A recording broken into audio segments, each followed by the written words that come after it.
نتمنى تكونوا بخير وعلى خير وفي صحة جيدة. اليوم درت هذا الفيديو مع العشية تقريبا الربعة تقريبا.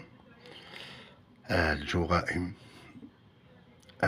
كاين البرودية شوية على برا، ما كاينش المطر، ما كاينش الشتا، ولكن كأنها قطرات صغيرة ما كتظهر شيء، يعني اون ديغي لوميديتي كوا سي، ولكن الشتا جاي كنظن، ربما يجي ويجي بقوة. نتمنى الشتاء للمنطقة المغربية ولإفريقيا. عمهم بوعلام. كل ما قريتي مقالات حول هذا الموضوع واكتشفتي جوانب من الشخصية ديالو، وكل ما قلتي بصبع الزرق، يعني كارثة كارثة. ومن جانب الآخر قلتي برافو لفرنسا وللفرنسيين اللي كيتقبلوا هذا النوع د البشر في بلادهم بدون ما يخرجوا للشوارع ويقول اللهم هذا منكر. لا، هذا منكر كنقولوه حنا، ولكن يقولوها بالطريقة ديالهم، يعني ستوب كيف ما يكون، ما يكون حتى يكون من المغرب من عندنا. الا كان هذا النوع ما غوزمو كنجبدوهمش بحال ديالنا، كيجي كيخدم، ربما كيقوم باشياء، ولكن ما كيمشيش لي ريزو سوسيو يدير هذا المصايب. هاد بوصباح الزرق يعني عجيب وغريب، هاد بوصباح الزرق عجيب وغريب. هذا بوعلام دخل وهو عنده 30 سنة لفرنسا، وحراق جا حراق، لا اوراق لا والو، وهو حراق وما عندوش اوراق. حكم 6 مرات واعتقل 6 مرات. لو كازيو جوديسيير ديالو فيه 6 الاحكام، ومع ذلك ما والو، ما انسان ما بصبح الزرق كوا. طرد في 2008، طرد الى الجزائر، وفي 2009 رجع عاود من جديد حراق. يعني حياة ديالو الطرد والحرق من الجزائر اللي كيدافع عليها. انت الجزائر بغيتيها علاش كتجي؟ ثم رجع من جديد كيف قلت لكم 2009، رجع وعدل الوراق الى ريغولاريزي لا سيتياسيون اون 2010. عرفتوا كيفاش استطاع يريغولاريزي لا سيتياسيون؟ بفضل الابن الفرنسي، لأن أب لابن فرنسي، إذا من بفضل فرنسا وأولادها.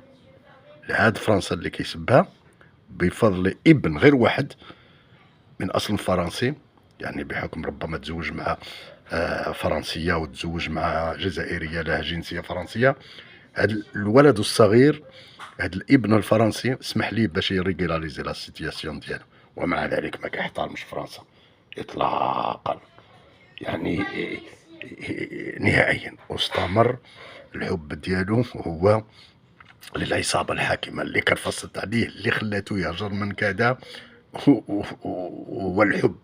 ما بغاش يتوقف لهاد العصابة اللي جعلاتو دفعاتو باش يحرق من الجزائر كرهم في الوضعية. ولكن ينفوا يوصل لفرنسا يبدا يسب فرنسا ويحب من تكرفس عليه، يعني مازوشيست فريمون.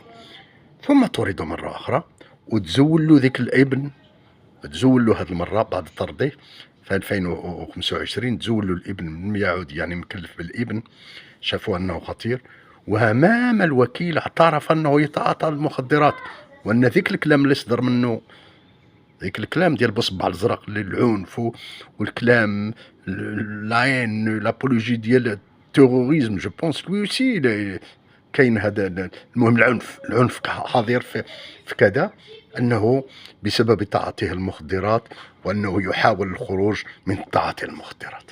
كيف يفتش على المبررات؟ مما يدل ان هذا الشخص خطير وخطير جدا. والمشكل انه ترفض في الجزائر، وهذه مصيبة كبرى، بدعوى القانون ديال 2008 اللي كيقول ان اي شخص خطير على الجزائر من حق الجزائر ان ترفضه. رفض لانه خطر على الجزائر. بصبع الازرق اللي كيدافع على العصابة يعتبر في الجزائر من الناحية القانونية، قانون الجزائر انتم عارفينه، انه خطر على الجزائر، ولذلك لم يستقبل في الجزائر. هو رجع لهنا، ودابا شنو؟ 90 يوم غيبقى في ديك الموضة اللي اللي تما اللي محبوس فيه en attendant est expulsé. Sûrement peut-être les Algériens vont pas l'accepter إلا ما كاينش des rapports de force au profit de la France. راه هادوك العصابة ما يقبلوش. شنو غيتعاملوا معاه؟ راه القانون، هذا بلاد القانون، كيفاش غيديروا معاه؟ يديروها ريزيدونس سيرفيير ويبدا يمشي للبوليس ويدير. كيفاش غيديروا معاه؟ يطلقوه، يلاه بلا اوراق بلا كذا، يبدا يولي حراق. اش غيديروا معاه؟ راه مشكل، راه مشكل. والمحامي ديالو غيدير اون بلانت ويحاول يدافع عليه والقضاة صحيح كياخذوا بعين الاعتبار، ولكن في اغلب الاحيان تيان او droit كوا. شنو غيديروا مع هذا الشخص هذا؟